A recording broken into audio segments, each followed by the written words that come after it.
Yo, what's up? Man, it's your boy here live on set for my next joint, I've Done It Again, which is a sequel to What Have I Done? Funny story, man. Those close to me knows I'm not a big fan of sequels. It tend to be a cash grab, not as strong as the predecessor, and it's just to make money and really don't care about storytelling. After all the reviews came out, so many people were saying, dude, I hope you make another one. Man, I love this universe. It got me to thinking. And 10 years ago, I wrote enough to make another movie.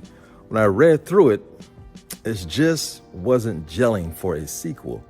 So one weekend, I talked to my homie about it, and he said, man, you should do another one. And I'm like, oh, man, I'll see. And that weekend, I just laid down. Usually I like to lay down in the dark and think. And then a story came to me, a continuance of the first film. Nothing I wrote 10 years ago, all fresh new ideas. And me, when I'm inspired, man, I run with it. In like 48 hours, I wrote a treatment. And I felt so strong about it. The first 8 to 7 pages, I sent it out to people that I wanted to be in the movie. That same week, I started casting. On the strength of that script, those people signed up. So that was a lot of stuff generated to make things like, oh, this is really gonna work. And then I started filming that same week. I've been dropping hints on Instagram and YouTube, set locations. This is absolutely gonna be pretty awesome. I'm feeling really strong about the sequel, and those who know the storyline about it are loving it. Some people have been privileged to get a sneak peek of the script. Some people seeing footage already shot of the film that I've been working on. You know, I have a situation where I do dailies with people that I trust, and they are loving the results, man. So yeah, man, something I thought I would never do, but it makes me feel really good about the first film, What Have I Done? It did its job. People liked it for the most part. They liked the universe. They liked the aesthetic of the storytelling in that film, poetry, voiceovers.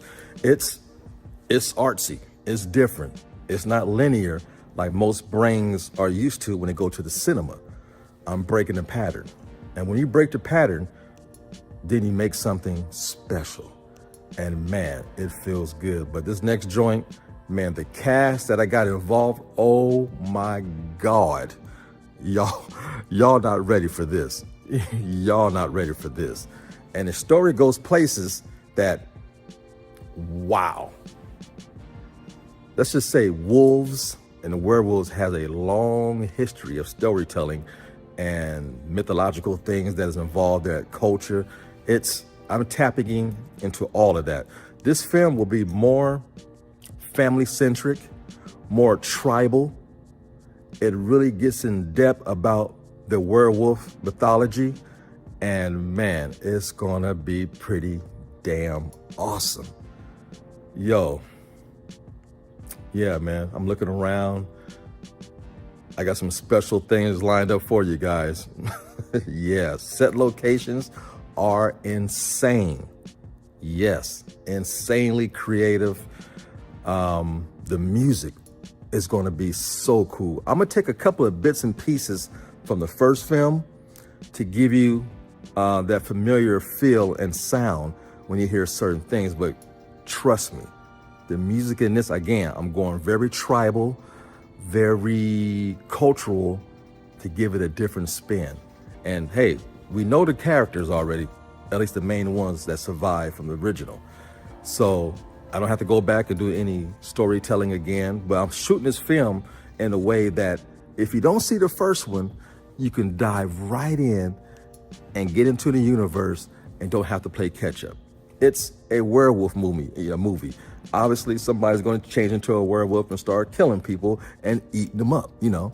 So, you know, it's everything you place around it. Like you have your main course, like Thanksgiving, you got that turkey.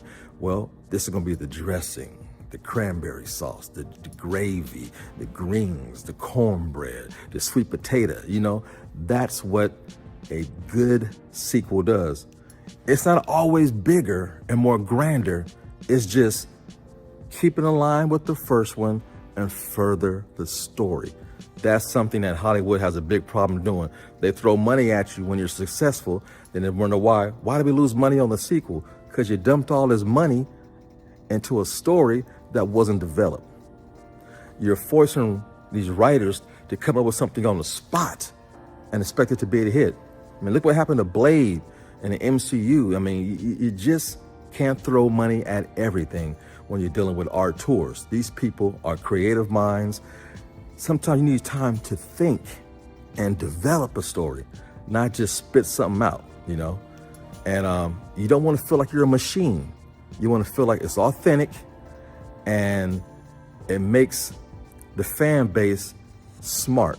You're writing for a fan base that's intelligent, and they're like, okay, you're not duping me. You're not just trying to take my money and take me on for a ride. You really care about what I'm thinking about and how I care about these characters and further on the plot. That's what a sequel is all about, man. So hopefully I'm on the end where it's a good thing, the story is good, and yeah, you like what I'm about to deliver. But man, I'm having so much fun on the set of this movie. It's insane. Everything is going smooth, knock on wood. So, but like my homeboy told me, pre-planning is everything. And once you have a pre-planned idea, you jump into it. You don't linger, you don't lax, you do it. A lot of people I talk to wonder, say, man, how do you make so many films? Because simply, y'all, I just do it. Get off that ass, follow your dreams, push record, and trust me, it gets easier and easier. Man, this journey is going to be a great one. Your boy's back. Halloween next year with another horror joint. The sequel to What Have I Done, titled I've Done It Again. See y'all soon.